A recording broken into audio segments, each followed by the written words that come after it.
The strange and deranged, the weapon of mass destruction, Dementia DeRose, and I hail from the dark side of the moon.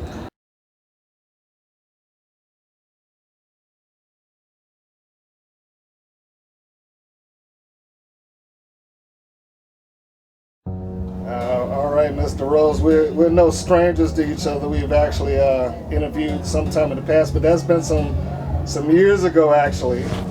And since that time, you've evolved quite a bit.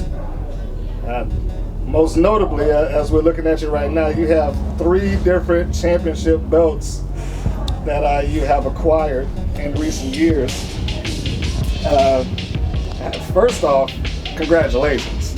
Secondly, can you point to and tell me who you defeated for each of these individual titles? Yes, for the WWA4 Intergender, I defeated Ashton Starr. For the WWA4 World Heavyweight Championship title, I defeated Damian Parker, therefore making me the first ever women's female World Heavyweight Champion. And this beautiful number right here, well, this was from Big Time Wrestling up in California, where I defeated Mia Yim, or as TNA know her by, Jade. Okay, now we're going to briefly touch on it. Tell me about your start. Now we know that we've covered this somewhere in the past, but just for a second, let's go back into your history. Where did you start? Where did I start? I would actually say I somewhat started here at WWA4 and at PCW. When I first came to WWA4, it was under Mr. Hughes, and well, I just didn't feel comfortable here. So I met my trainer, Jay Furie, and he took me to Platinum Championship Wrestling, and he trained me, and the world knew me as the cunt Aisha Sunshine. So yeah, I was Aisha Sunshine for a long, well, you know, let me rephrase that. I was never Aisha Sunshine. I just thought I was just happy-go-lucky, kiss face ass bitch that everybody wanted me to be, but that was never who I was. Okay, now, you brought up an interesting topic. Wasn't going to go into that, but since you have brought her name up, and I know you like to try to divorce yourself from that completely, but that is part of your past.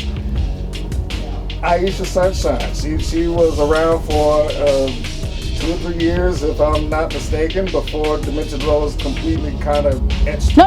See, that's the thing. Oh, okay, sorry. Dementia DeRose was always there. Always. She was always there.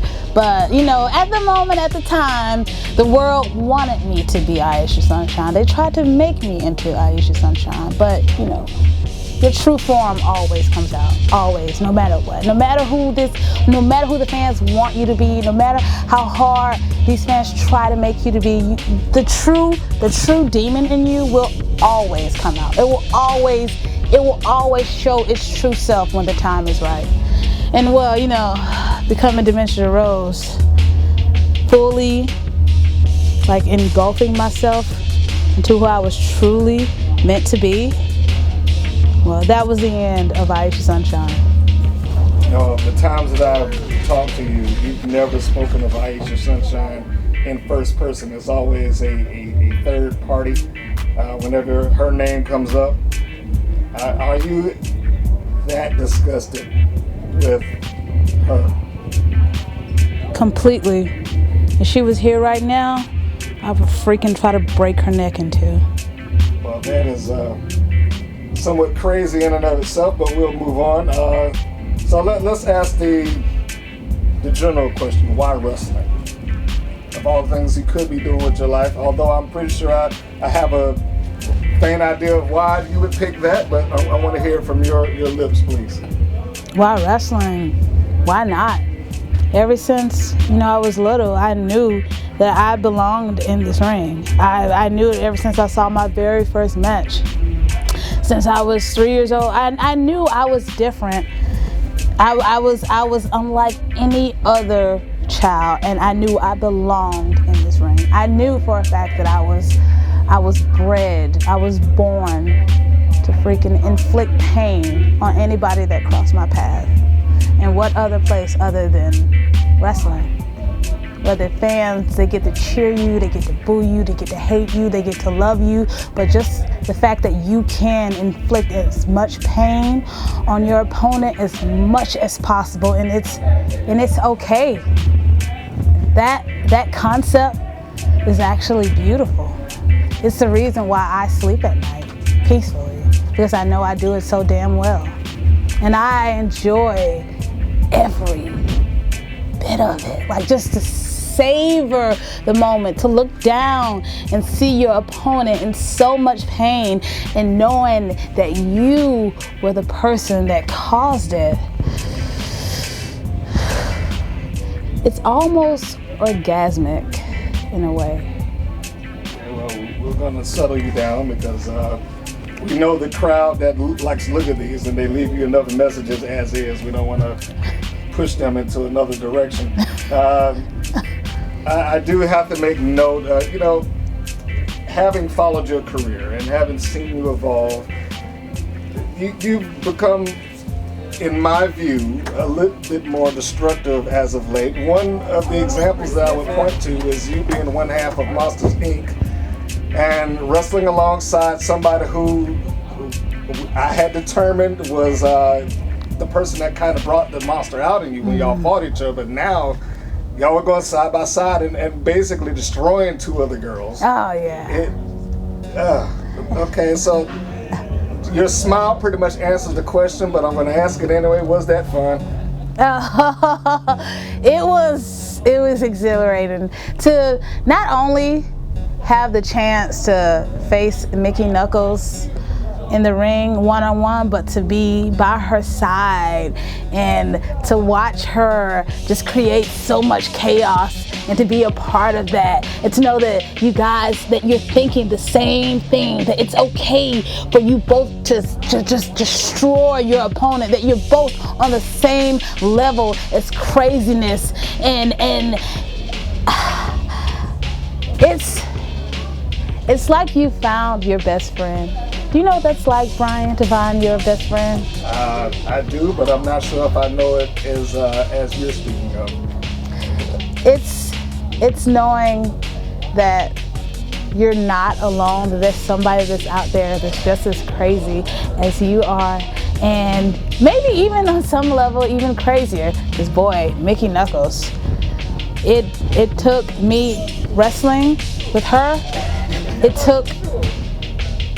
it finally let the monster out the cage. It showed me who I was meant to be, and it was all because of that match that I had, and I to this day I will give her credit for that. And now to be on the same side as her and to be able to hurt your opponent, to be able to crush your opponent, to be able to destroy your opponent, and not just be able to do it alone, but to have someone there, right there by your side, doing the exact same thing, and you guys, you're laughing and enjoying every single moment of this. You have latched on and found, maybe you've become a magnet lately, but I would say over the last year and a half, you kind of gravitated towards, or maybe they gravitated towards you, some, how can I put it, partners of a like mind. And I'm talking from me catching a match with you, tagging with Su Young. Oh, yeah. You traveling around various locations as part of a Dementia tragedy with Tragedy Ann.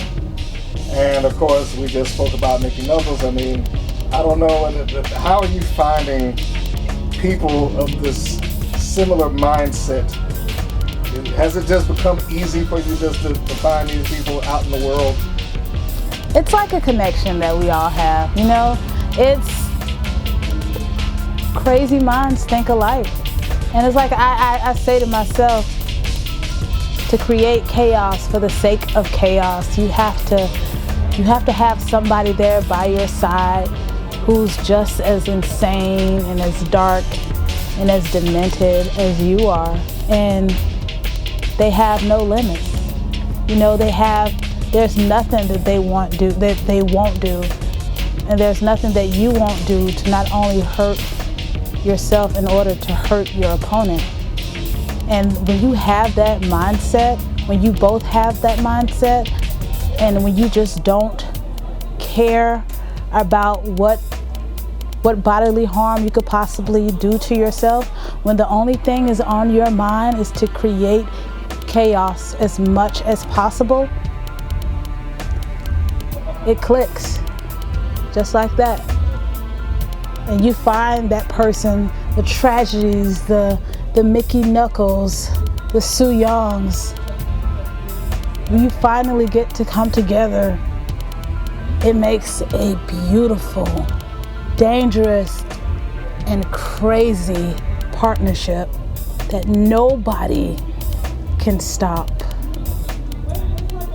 Well, heaven help the wrestling world if the four of y'all decide to come together at once. Hopefully that will never happen, just for the sake of the people that y'all might be in the ring against. Speaking of people that you have gone against, one of your most enduring opponents, despite all punishment that you've dealt out, despite repeated amnesias and slams and everything else you've done, and I can see that you have a sense of glee on your face for dishing this out, but there's one person that has hung in there and fought back, and no matter what the odds, no matter what the cost, she steps back in the ring with you constantly. Super Pereira. Yeah. You know, I will say this, they don't call her Super for nothing. Like that girl, she, as much as I don't like her, I really don't. You know, she's so all happy, super. You know, you just want to freaking bash her freaking head in. But you know, as much as I do not like her, I can't help but to say that I respect Super Pereira, Aza Ferreira on so many levels. Like, she has worked for everything she has, and you're right, you know, like freaking roaches, she just keeps coming back, you know, keeps coming back, damnesia after damnesia, and I'm telling myself, what else do I have to do to get this girl down? But you know, I guess those superpowers really come in handy.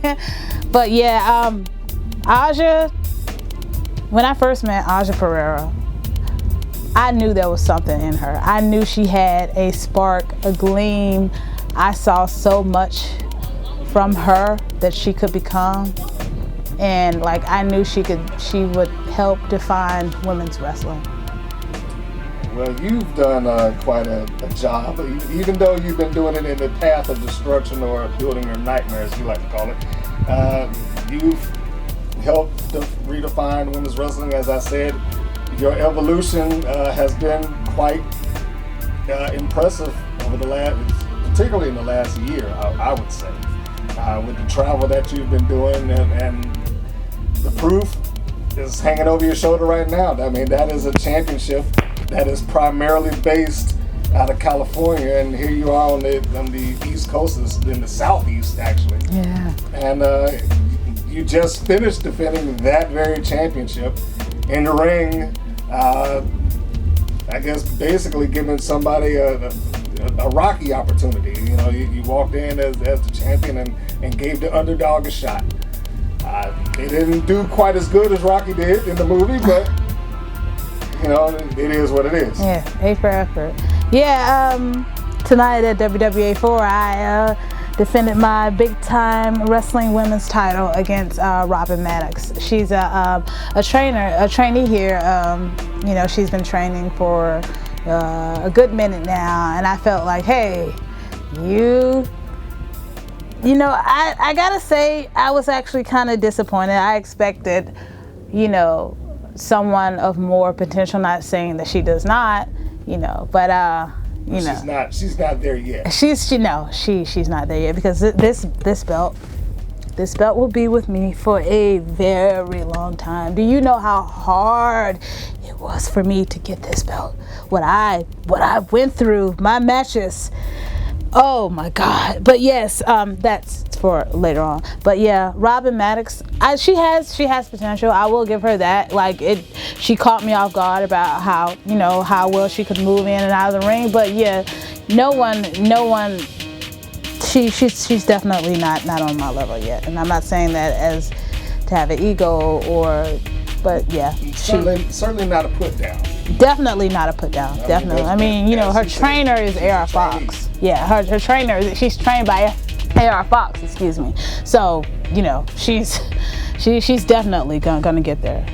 So. Okay, and we have. I want to make note of this again because I think it's very important when we're talking about that championship. The person that you defeated for that title, Miriam, aka Jade, which I'm sure could not have been an easy feat, but a feat that you managed to accomplish all the same. So that deserves a huge applause there that you were able to accomplish that. And considering that she's been out there on the circuit for a decade or so. So, you know, I can still feel her kicks to the back of my neck. Do you know how hard those kicks were? I literally saw lights, and I can withstand all kinds of pain, all kinds of torture. But those 2 matches that I've had with Mia Yim, or as TNA would call her, Jade, this belt was definitely well freaking earned. Excuse me. When you're in a ring with Mia Yim, and to see her keep coming back to you after hit after hit after hit, and you think to yourself, what else can I do to get this girl down? If you slip up and give her the chance, any opportunity to get those kicks, you're done for. She is literally the most hard-hitting opponent I've ever faced. I don't think anybody can probably top that. I literally gave it my all. The first match with her, I wasn't so lucky. She beat me for the vacant title, and I realized that night I had to step up my game, because if I let her get any type of opportunity to kick me to the head, to kick me in my back, it would have been done for. So I knew going into that second match, I had to get dirty, really freaking dirty. To beat her, I had to pull out everything, give it my all like I've never given anything before. And I freaking did. And this is why this belt is on my shoulders. And this belt will stay on my shoulders. Well, some fans out there may find it in the questionable means, but on behalf of the fans that, like Russell, we're going to say congratulations all the same. With your nightmare being built, I want to make sure I ask this question before we close out. Any warnings for the various ladies on the independent circuit? And you know, just real quick, I had a random thought since we said TNA or / Impact Wrestling. I guess a quick trivia note here is that you have actually faced both members of the original Dollhouse separate occasions, Marty Bell and Mia Yim. You've taken on them both. So now, anyway, back to the question at hand. Warnings.